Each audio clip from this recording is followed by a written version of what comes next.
We bring you the latest updates and the biggest stories from the Pna Newsroom.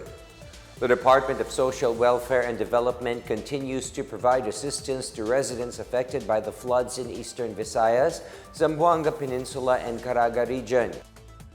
In an emergency meeting, concerned DSWD field offices shared updates on their disaster response operations in affected localities. The DSWD said it remains in close contact with the victims of massive flooding caused by the shear line and northeast monsoon or amihan on Christmas weekend.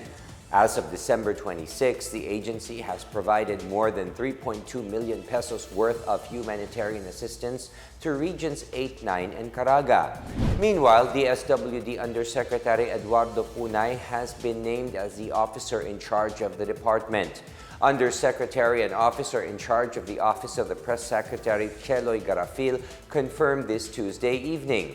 This comes as the Commission on Appointments bypassed the appointment of former DSWD Chief Erwin Tulfo due to citizenship issues and previous libel convictions. President Ferdinand R. Marcos Jr. signed Punay's appointment paper on December 23. This is to ensure the continuous operations of the agency, especially now that it needs to provide assistance to the flood victims in Visayas and Mindanao.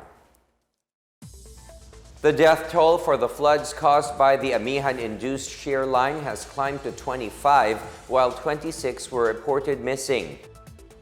The National Disaster Risk Reduction and Management Council, in its 6 a.m. report today, said 16 deaths were reported in northern Mindanao, 5 in Bicol, 2 in eastern Visayas, and 2 in Zamboanga. However, only 3 of the reported fatalities have been validated so far. The number of missing persons stands at 26, with 12 in Bicol, 11 in eastern Visayas, 2 in northern Mindanao, and 1 in Zamboanga. The NDRRMC said that 9 persons were reported injured.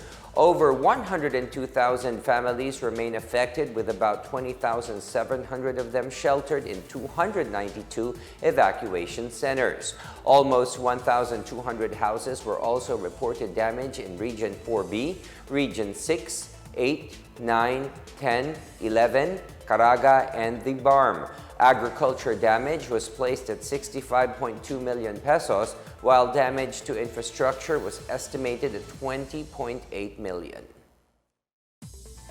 Meanwhile, the Office of Vice President Sara Duterte has distributed relief assistance to families in Zamboanga City who were affected by heavy rains due to the shear line over the weekend. In a statement, the OVP Disaster Operations Center said it reached affected families from Barangays Putik, Cabuluay, Culyanan, Pasolobong, and Bualan on Sunday night. The Vice President said the OVP DOC worked closely with the national and local government agencies for the immediate delivery of relief goods. Each relief box contained water, sanitary items, sleeping mats, blankets, mosquito nets, and face masks. The OVP DOC meanwhile said over 400 residents are staying in several evacuation sites in Zamboanga City. In other news, the Food and Drug Administration has approved the use of an updated booster shot against the Omicron variant of COVID-19. The bivalent shots manufactured by Pfizer and Moderna have been granted the emergency use authorization by the FDA to provide the public with broader protection. The reformulated shot includes a component of the original SARS-CoV-2 strain from 2019 and the Omicron variant. The Philippines targets to procure the vaccine by early next year. And those are the latest and the biggest stories from the Pna Newsroom. For more news content, visit our webpage or head on to the Philippine News Agency's Facebook and Twitter accounts. We are also shown on the social media pages of the Office of the Press Secretary and on Radio Pilipinas RP1. Stay tuned for more news updates. I am William Theo. We tell stories that inspire change.